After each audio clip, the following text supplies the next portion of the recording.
Pag-alis ni Jesus doon, galing si Kristo, nagkagaling siya doon sa lugar na nagpag-alis si Jesus nang bumuhay po siya ng patay 2 weeks ago, maalala ninyo. Pag-alis ni Jesus doon, sinundan siya ng 2 lalaking bulag. Sumisigaw sila habang nasa daan. Ang sigaw nila, yung 2 bulag, anak ni David, mahabag po kayo sa amin. Verse 28, pagpasok ni Jesus sa bahay, lumapit sa kanya ang mga bulag. Tinanong sila ni Jesus, naniniwala ba kayo na mapapagaling ko kayo? So si Kristo po mga kapatid, pinipiyak niya yung taong lumalapit sa kanya kung ano yung pakay. Sinasabi ni Jesus, naniniwala ba kayo na mapapagaling ko kayo? Kasi baka naman, sayang lang yung paglapit nila. Medyo sinasabi nga nito, dumabing kong bulag, pero paano nakalapit ko kung bulag? Pero siguro, may nag-akay. Ngayon, ang tanong ni Jesus, naniniwala ba kayo na mapapagaling ko kayo? Ang sagot ng mga bulag, opo, Panginoon, sagot nila. Verse 29, hinipo niya ang kanilang mga mata at sinabi, mangyari ang ayon sa inyong pananampalataya. At nakakita nga sila, may pit na ipinagpilit sa kanila ni Jesus na huwag sasabihin iyong kaninuman. Ngunit nang sila'y makaalis, ipinabalita nila sa buong lupain iyon ang ginawa sa kanila ni Jesus. Bumalik ba yung bulag? Opo. Bumalik? Okay, okay. Sige. Sa aklat ng Marcos, yung tinatawag na katulad ng kwentong ito, pinangalanan po yung isa dito, si Bartimaeus. Lumalapit si Bartimaeus habang siya'y namamalimos, narinig na dumarating si Jesus. Pero hindi niya nakikita, nadidinig niya lang. Nagtatanong siya, sino ba yung dumadaan? Sabi nila, si Jesus na taga Nazaret, o kaya si Jesus, kilalang taga magpagaling. Kaya dito, hindi pinangalanan kung sino po yun. Pero, maaari sila rin yun, kaya lang, hindi nga na pangalanan. Lumapit sila sa bahay, siguro inakay po sila sa bahay, kung saan pumasok si Jesus. Ngayon, tinanong sila ni Jesus, naniniwala ba kayo na mapapagaling po kayo? Mga kapatid, kayo po ba habang nakikinig sa salita ng Panginoon, kayo po ba nananampalataya sa kanyang salita? Sure kayo? Nananampalataya kayo mga babae sa kanyang salita? Apa! Okay? Na kung mayroon kayong kahilingan, naniniwala rin kayo na kayang ibigay ng Panginoong Jesus? O baka nawala doon ha? Kung mayroon kayong kahilingan, kaya ba sabihin o kaya ba tuparin ng Panginoon sa palagay ninyo? Opo. Amen. Kasi kung kayo ay naniniwala kay Jesus, naniniwala rin kayo na kaya niyang gawin yung kahilingan niyo. Apa! Okay. Ngayon, ang sabi dito, ni Jesus, nung hinipo ni Jesus ang kanilang mga mata, sabi ni Kristo, mangyari ang ayon sa inyong pananampalataya. Kaya kapag ang tao humihiling sa Panginoon, dapat mayroong pananampalataya. Okay, meron pong 2 bagay na pwede natin maging dahilan. Pwede 2 bagay na pwede natin sabihin naging dahilan na ang Panginoon ay tumugon. Una, tinawag si Jesus anak ni David. Okay, una tinawag si Jesus na anak ni David. Mga kapatid, kapag si Kristo nung panahon niya, pag tinawag ko siyang anak ni David, ibig sabihin, naniniwala ka po sa propesiya. Si David po, nung siya ay naging hari, tinangakuhan siya ng Diyos, humigit kumulang 1,000 taon na nakakaraan. 1,000 o 900 years old, pag 900 years ago. Ang nakakalipas. Nangako ang Panginoon kay David na siya ay manganganak, magkakaanak na galing sa lahi niya na magiging hari ng Israel. Ngayon mga kapatid, ang propesiyang iyon ay pumalat hanggang sa panahon ni Jesus. Kaya nga, nung dumating si Jesus, ang sino bang naniniwala na si Jesus na yung anak ni David na dumating, ibig sabihin, siya ay nananampalataya sa propesiya. Alam niyo ba yung propesiya? Alam niyo yung propesiya? Yung mga pinapangako ng Diyos na pinasasabi sa mga propeta. Marami pang propesiya. Si Moises ay nagpropesiya tungkol kay Jesus. Si Moses po ay nasa 1,500 years ang buhat kay Jesus. Ganon din si David. Ganon din mga kapatid, yung mga propeta, katulad ni Isaiah, ni Jeremiah. Meron po sila mga propesiya patungkol sa pagdating ni Jesus. Ngayon, ay yun ang unang pwede naging dahilan. Umaasa sila na dumating si Jesus. Kaya tinawag bulag na si Jesus ay Son of David. Okay. Okay po ba kayo dyan? Okay, sige ha. Sensya na, medyo yung speaker ko tsaka yung mic ko naglilo ko. Pero sana madinig ninyo. Mga babae, dinig ba dyan? Opo! Okay. Lalaki, okay lang? Opo! Yes, salamat.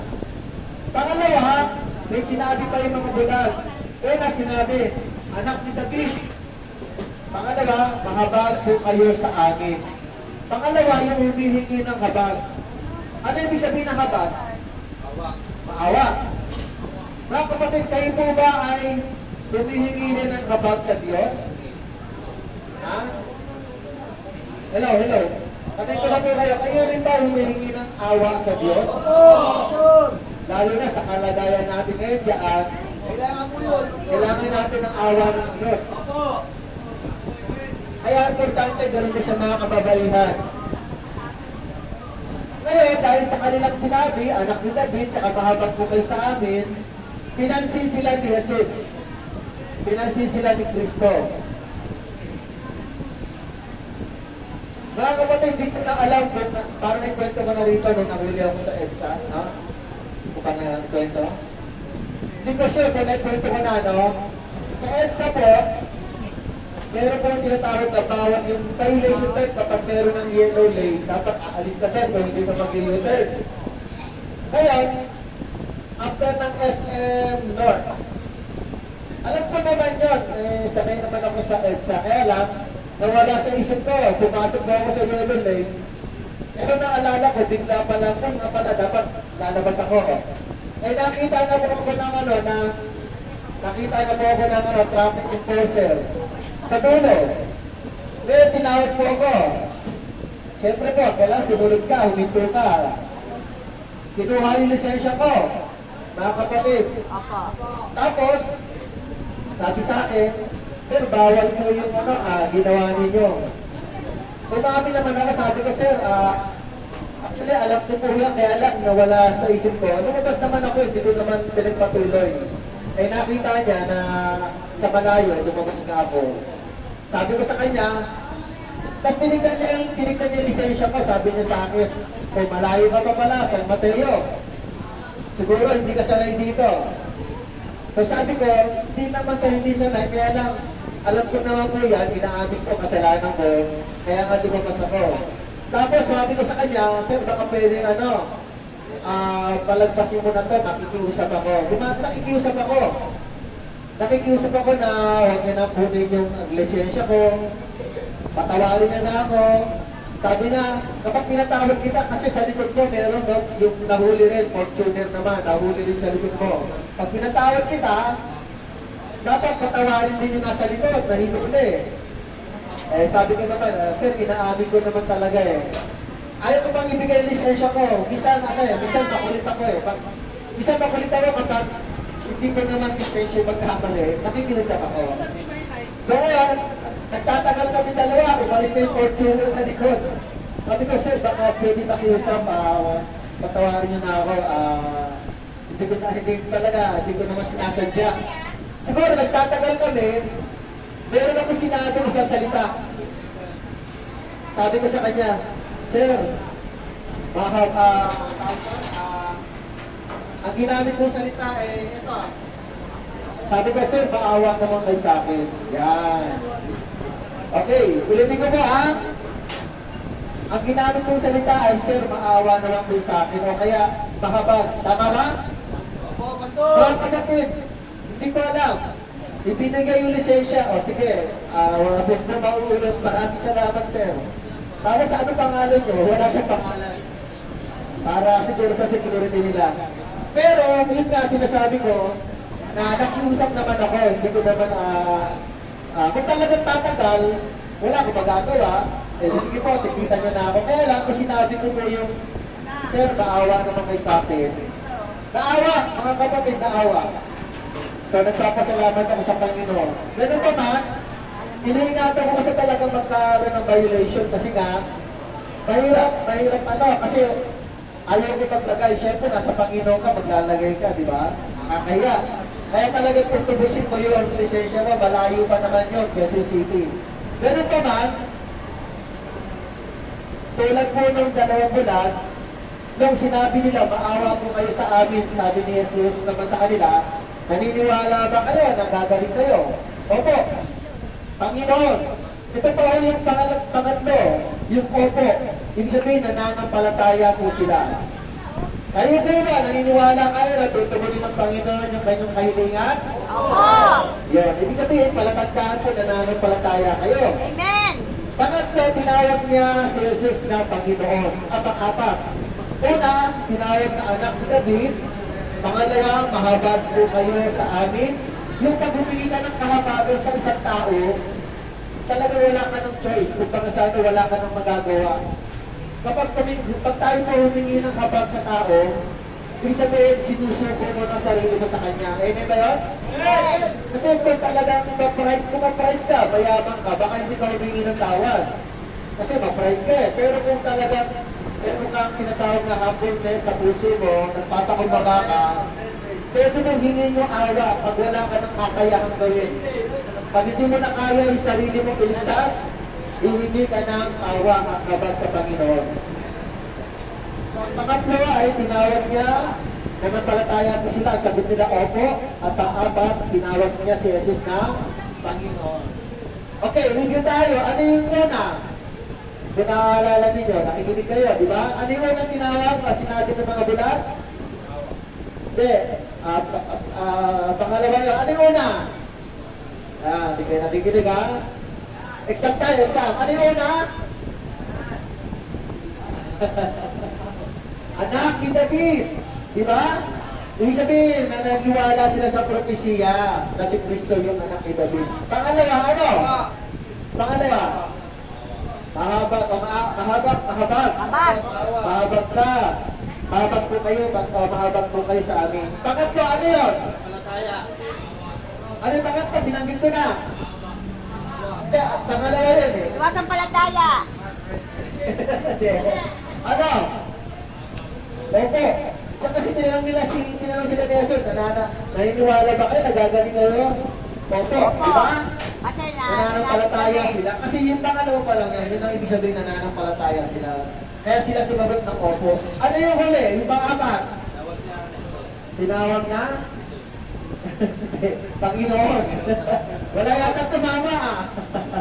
Di bale? At least naalala ninyo ha. At tandaan niyo yan ha. Ngayon, sabi nito, mangyari ang ayon sa inyong pananampalataya. Yung pananampalataya, yun ang kanilang pananampalataya at resulta ay gumaling sila. Yung opo, karugtungin ng pananampalataya. At nakakita nga sila. Ngayon, sabi ni Jesus, huwag ninyong ibukwento ha. Kaya lang, dahil sa tuwa at sa gala, nagkwento po sila. Ikinuwento yung nangyari. Pero naniniwala po, hindi sila nagkasala kay Jesus. Okay, sige. Sa palagay ko, okay lang yan dahil sa kagalakan, may kwento po yung magandang balita. Kayo po ba, pag nakaranas kayo ng magandang balita, hindi nyo ba yung kwento? Kwento niya, lalo na kung balita ay tungkol sa Panginoon. Okay? Verse 32. Verse 32. Diretso tayo. Nang paalis na sila, dinala kay Jesus ang isang pipi. Pipi naman ito. Pipi, sinasabihan ng demonyo. Pinalayas ni Jesus ang demonyo at nakapagsalita agad ang pipi. Namangha ang mga tao at kasabi nila, kailanman ay wala pang nakitang katulad nito sa Israel. Meron ba dito pipi? Wala po. So, walang bulag, walang TV. Wala po. Ito wala rin bingi. Meron minsan. Sa tubig yan. May one eye dito? Meron. Ano lang, may sakit. Hindi ko alam. Ikot. Bulag lang po isa. Bilang lang. One eye. Okay. Verse 34. Ito po. May mga oposisyon. Alam niya naman si Cristel, hindi naman lagi merong kakampi. Meron ding mga kalaban si Jesus na mga ayaw tumanggap ng katotohanan. Verse 34, subalit sinabi naman ng mga Pariseyo na kapag papalaya siya ng mga demonyo sa pamamagitan ng kapangyarihan ng pinuno ng mga demonyo. So yung mga oposisyon, alam niyo yung oposisyon? Yung laging kumukontra kay Jesus? Sa Bible, marami. Yung mga priest, yung mga Pariseyo, mga escriba, yung mga matatandang Hudyo na matitigas ang ulo, karamihan ayaw maniwala kay Jesus. Karamihan dito yung mga nagpapako kay Kristo sa krus. Yun yung mga oposisyon. Imagine niyo po, nagpapalaya siya ng masamang espiritu, pagbintangin ba naman na nagpapalaya siya dahil pa sa demonyo? Pwede ba yun? Okay. Tapusin na lang natin ito hanggang verse 38. Tuloy ko lang po. Nilibot ni Jesus ang lahat ng mga bayan at nayon doon. Nagtuturo siya sa kanilang mga sinagoga. At ipinapangaral ang magandang balita tungkol sa paghahari ng Diyos. Pinagaling din niya ang lahat ng uri ng sakit at karamdaman. Nang makita niya ang napakaraming tao, nahabag siya sa kanila sapagkat sila'y litong-lito at hindi alam ang gagawin. Parang mga tupang walang pastor. Kaya sinabi niya sa kanila, sa kanyang mga alagad, napakaraming aanihin, ngunit kakaunti ang mag-aani. Idalangin ninyo sa may-ari ng aanihin na magpadala ng mga mag-aani. Okay. Nakita ni Jesus yung mga Hudyo, nakita ni Jesus yung mga tao, mga kapatid, nalilito po sila, parang wala silang alam gawin. Naawa po ang Panginoon, sabi ni Jesus, para silang mga tupang walang pastor. Napakarami po. Tama ba? Nakalagay dito? Alam niyo po ng panahon ni Jesus, marami pong tupa sa Israel. Kasi po, kilala po ang mga Hudyo, ang mga karamihan trabaho ng Hudyo ay talaga nagpapastol ng tupa. Ang tupa po kasi napakaraming benepisyo. Pwede pagpunan ng gatas, pagpunan ng tela, yung tela yung wool, pag ginugupitan. At una-una, ganun din, pinagbubunan din po siya ng pagkain. Ano ba? Marami po benepisyo ang isang tupa. Kaya kapag may tupa ka at marami, pwede kang guminawa, pwede kang yumaman dahil parang business din po yan. Kaya nakikita ni Jesus yung mga tupa, parang walang pastor. Pagkapag ang tupa po ay walang pastor, walang shepherd, wala po, pwedeng maligaw, pwede sila mamatay, mahulog sa mga bangin, kasi walang nag-aalaga. Pwede po silang kumain ng mga damo, na pati ang mga ugat ay kainin. Bawal po yan, mamamatay po sila kapag kinain nila yung mga damo, kasi walang po control. Walang po control po sa mga tupa, walang mag-aalaga. Kapag mayroong insekto sa ulo, nagkakaroon ng sugat, walang maglalagay ng langis.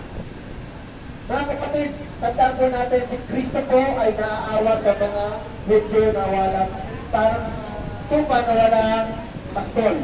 Kaya nga si Kristo po ang ating pastol. Amen? Amen! Pagdating sa kanya ng masalita, amen. Okay, sumakayin ng kita. Sa Lord. Amen. Amen! Kapag ang Panginoon ay siya nating pastor, mga kapatid, aalagaan niya ang ating kaluluwa. Minsan sinabi ni Pedro, hanapin ko lang kaya lang, hindi ko na alam kung makakatwa ako Minsan sinabi ni Pedro, sa sulat niya, hanapin na po tayo, si Jesus ang tagapag-alaga, o si Jesus ang pastor ng ating mga kaluluwa. Lumapit tayo sa Kanya, mga kapatid. Kaya, minsan pa, Kayo po tayo lumalapit sa Panginoon, kayo po nananalangin. Amen? Kayo po mga babae, kayo ba nananalangin sa Panginoon? Opo. Okay? Ganun din ba kayo mga kapaibigan? Kapatid? Opo, Pastor!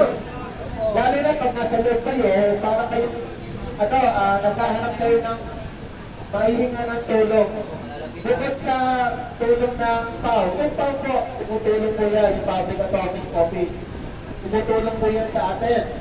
Kaya lang sa dami ng kaso hinahawakan, tumatagal. Tama ba? Sa dami. Pero, bukod sa kanila, pwede natin hingin ng tulong ang Panginoon. Amen? Amen! Pagdating sa ating kaisipan, sa ating puso, sa ating kaluluwa, walang ibang nakakaunawa ng ating kahinaan, kakulangan, kasalanan, kalinga ng pagmamahal, walang una nakakaunawa kundi ang Panginoong Hesus. Lalapit po tayo sa Kanya, mga kapatid. Siya lamang ang number one nakakaintindi ng ating kalagayan. Tandaan po natin, ang mission ng Panginoon, dumating siya hindi para sa mga matutuwid, kundi para sa mga makasalanan, tungo sa pagsisisi, tulad natin. Amen? Amen! Kaya mga kapatid, kung kayo naniniwala kay Jesus, tayo rin po ay spiritual na bulag. Ano is bulag? Nakakakita tayo ng katotohanan, pero parang di natin nakikita ang totoo. Ang nakikita natin kasi sinungalingan. Para din tayong pipe, o kaya bingi na nakakarinig ng salita pero parang bingi, hindi na maunawaan. Kaya yung dalawang gumaling dito, ilan yung gumaling? Dalawang bulag at isang pipe. Tayo rin po, parang bulag, spiritually speaking, tayo rin po parang pipe na hindi makapagsalita ng katotohanan sa Panginoon. Kaya mga kapatid, kaya tayong pagalingin ng ating Diyos. Siya ang nakakaunawa ng ating kahinaan. Amen, Pastor! Amen! Sige, mananalangin ako mga kapatid. Tayo! Sige, tayo po kayo. Maglalaan tayo ng 1 minuto katahindigan mamaya. Sabihin ninyo kung ano yung kahilingan ninyo sa Panginoon. Kung naniniwala ba kayo, tutugunin ng Panginoon ang kahilingan nyo? Opo, Pastor! Sa mga babae. Opo. Okay, mamaya, nagsasabi ako, ng 1 minutong katahimikan, kausapin ninyo ang Panginoon sa kalagitnaan ng panalangin natin. Amen! Hindi ko na kailangan madilig yan. Mahalaga, madilig na ng Panginoon yan. I-directan nyo na sa Kanya yung panalangin. Tapos, tayo po'y mananalangin din sa mga mayroong nararamdaman. Yung ba sinasabing bulag na isang mata, ano yun, bago lang ba yun? Matagal na? Wala po. Ha? Wala lang eh. Matagal na po yung Matagal na, matagal na. Opo, Pastor. So, hindi na gagaling, ano? Wala na po. Wala na po yan. Inborn na, okay. Akala ko bago pa lang, okay, sa kasarata pa lang. Sige. Wala nakikita yung katabang kanan. Parang putin-putin, may katarata, hindi. Dati na? Aksidente. Aksidente saan? Sa motor? Sa... Ha? Nahihintibrat ka? Hindi ka binalikan? Tinakbuhan ka na? Hindi mo alam kung sinakaksidente? Kaya mo, Diyos na bakara sa kanya. Dahil doon, nabulat ng mata ko, no? Okay, sige, manalangin tayo. Lalaki o babae, sabay-sabay tayo manalangin. Tandaan po natin, ang panalangin natin nagkakaisa, tungo sa Panginoon ay napapakita ng Diyos. Amen? Sige po, ipigit natin ating mga mata. Pansamantala lang naman ipagpigit natin mata natin at tayo ay manalangin sa Diyos. O amang Diyos, ang ngalan ni Jesus, kami po ay nagpapasalamat na kami ay muli na yung dinala upang magsama-sama kaming pakinig ng iyong salita, pag-aral, Panginoon. Salamat po sa opportunity ng salita mo yung mapapakinggan ng mga kapatid ko narito ngayon. Dito sa female ward, dito sa male ward, Panginoon. Sila po, Panginoon, ay nangangailangan din ng tulong tulad ng bulag. Tulad ng pipe na pinagaling din ninyo, nangangailangan sila ng kalayaan. Bulag para makakita, ang pipe para makapagsalita. Lahat po sila ay naalihan ng espiritu ng pangasakit. Naniniwala po kami na sila man dito sa loob ng selda. Maaaring may kanya-kanya silang karamdamang pisikal o spiritual. Dalangin po namin, Panginoon, Tulad din nila, umaasa rin sila at naniniwala na pagagalingin nyo ang kailang mga kahilingan kung ito man ay sakit, kung kalayaan man, o kapayapaan ng kaisipan, ipagkakalunin po yun. Mga kapatid, tanong kayo minsan, naniniwala ba kayo na tutugunin kayo rin ng Panginoon? Opo, Pastor! Amen. So ngayon mga kapatid, habang tayo nananalangin, makapikit ang inyong mga mata, sa loob ng 1 minuto, katahimikan po. Nakapikit ang inyong mga mata, bukas ang inyong puso, nausapin ninyo ang Panginoon kahit 1 minuto lamang, nakatahimikan. Sabihin ninyo ang inyong kahilingan kung kayo naniniwala na tutugunin kayo ng Panginoon. Pero huwag nyo nang ilakas. Ibulog nyo lang sa Panginoon ang kahilingan nyo. Hindi naman kailangan maging malakas. Kahit puso lang ninyo makipag-usap sa Diyos. Sa ngalan ni Jesus. Sige po, 1 minute of silence. Talk to Jesus. Kausapin niyo po ang ating Panginoong Jesus. In 1 minute.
Panginoon, maraming salamat po. Napakinggan niyo po ang aming mga kahilingan sa mga kababaihan, sa mga kalalakihan. Ipinapaubaya po kami sa inyo, nawa napakinggan ninyo at matugon po ninyo ang aming kahilingan. Ako po, Panginoon, bilang pastor, ako po ay nananalangin din. Lalo na marami po ang kaso ng drugs po sa kanila. Dalangin ko po na makalaya rin po sila sa bisyo. Hindi lang sa bisyo ng drugs, kundi makalaya rin sila sa rehas na ito, Panginoon. Dalangin namin na magwagi po ang mga pagkatol na nakalaan sa kanila.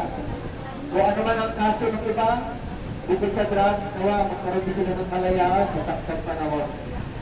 Ngunit habang narito sila, dalangin ko po na huwag po silang mainip, nakipagkaibigan, kwentuhan, wala ang bahala na po kayo sa pamilya nila na iwan, ang asawa, anak, magulang at kapatid nila. Lalo na yung mga may anak na mga bata pa, na dapat naroon ang pagkalinga ng mga nanay. Dapat naroon ang mga kamay ng mga nanay nila sa kanilang mga anak. Ganun din sa mga tatay na narito ngayon. Ngunit, aming Diyos, idinadalangin namin na habang wala yung kanilang physical na presensya sa kanilang mga anak, dalangin namin na kayo po na ang humalili upang pangalagaan ang mga anak, magulang, asawa at mga kapatid nila.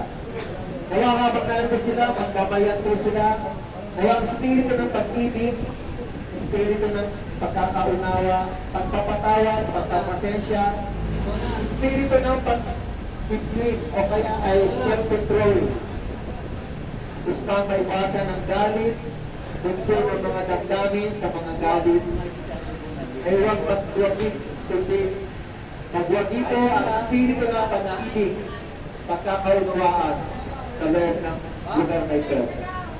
Maraming salamat, Ama. Itiingatan niyo po sila, ginagabayan niyo po sila. Kami po nagpupuri sa inyo, papasalamat. Tinataas ko po ito, in the name of Jesus, we pray. Amen! Amen! Maraming salamat po sa inyo.